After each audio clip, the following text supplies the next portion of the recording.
Hi friends, so today I am filming a video to go over my doctor's visit today, which included seeing the results of my latest PET scan. The last time I was at the doctor, I didn't get good news. It was that the cancer progressed and the treatment wasn't working. So I have since completed 2 inpatient chemotherapies, which was 3 days each, on a chemo called ICE, and so I was really nervous to hear because I've only really been given bad news lately.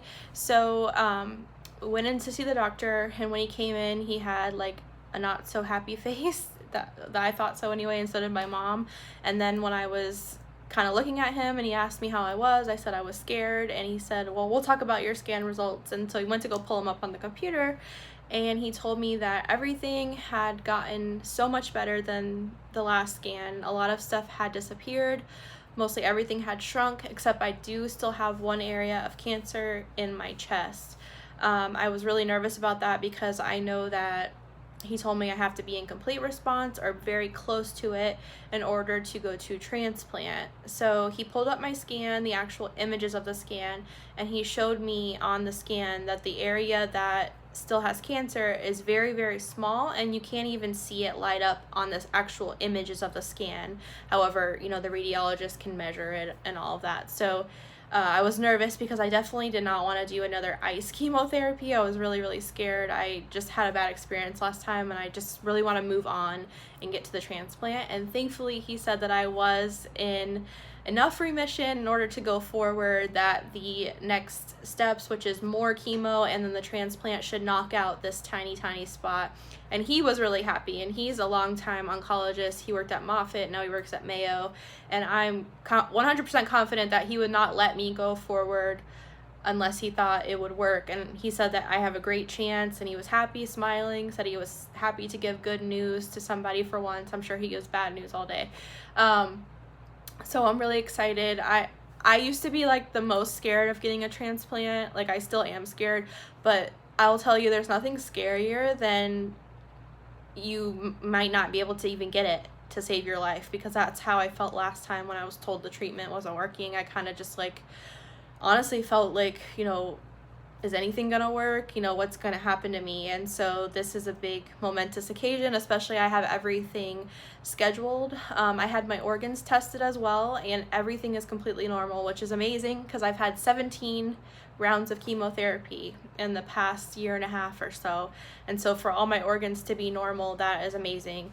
Even my lungs, which were damaged with the first line of chemotherapy, and I ended up in the ICU, that lung damage apparently has resolved and everything is normal. So that's even more amazing as well. So I'm hoping that I do well in the transplant, because I'm all in all healthy aside from having a little bit of cancer. So what's next is tomorrow I'm going to start the shots, which is called Neupogen, that will stimulate the bone marrow to make more stem cells, and I'll have those for like the entire weekend. I've tried to film this video literally like 5 times, people keep calling me, but I'm back now. So what I was saying is I'm starting the Neupogen shots, which stimulate your bone marrow, and then Monday I have a surgery scheduled, which is to place a central line, which basically goes up into a major vein in your neck, because you can't have this chemotherapy, this intensive chemotherapy, like through your arm, or even if you had a port, you can't have it there. So I have to have that installed. I'm not looking forward to having like more and more scars. I'm gonna have scars all across here, but whatever it takes to get better, I'm willing to do. So I'm doing that on Monday, and then Monday night I have more shots, and depending on if it's like working with they're gonna do my blood test. I guess they can tell if it's working, I don't know. I might have to get another shot. So Tuesday, the plan is to start collecting the stem cells, and they told me it's a pretty painless process as far as just sitting there and having your blood circulated through this machine, but it's like 5 hours and you can't do anything but sit there basically. Can't walk around, you can't do any of that stuff, so it's gonna be a boring day, but I'm hoping that my stem cells will all be collected in one day. That would be amazing, because then I could go home, hang out with my family, my daughter, and have like a little bit of a break until I come back up to Jacksonville the 24th to have one more appointment with the doctor, and then on the 25th I should be admitted, and then it will be an outpatient transplant after the chemo. So it'll be 6 days of chemo, 7th day get your cells back, and then they will release me to a local house for people that have cancer.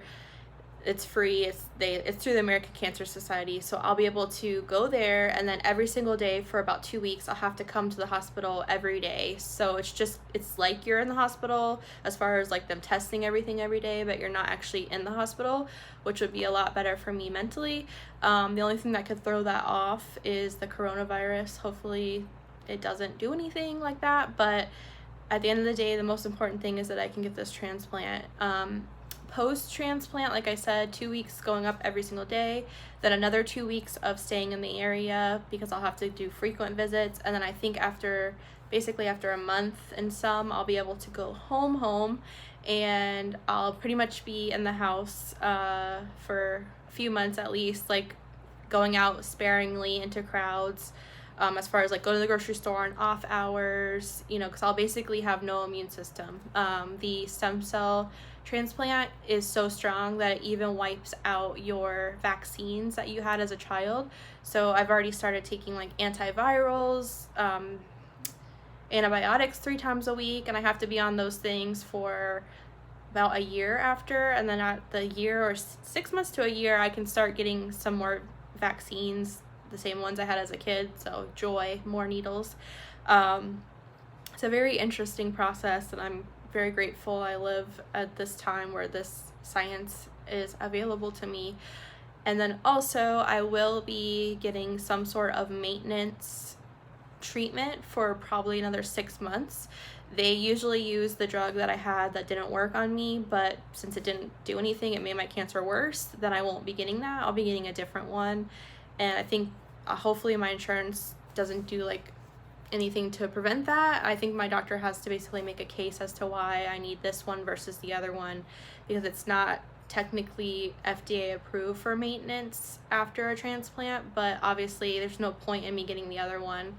He said he really wants to hit the cancer with everything that we have right now, to prevent it from coming back or just waiting around to see if it relapses and then do this drug. Like, he just wants to hit it now, which I agree with. I want to get past this point in my life and move on, and whatever I have to do, I have to do. So that is my update. If you have any questions, feel free to ask. I'm a pretty open book person. I will try to keep you updated as we go along, and today is a good day. Bye guys.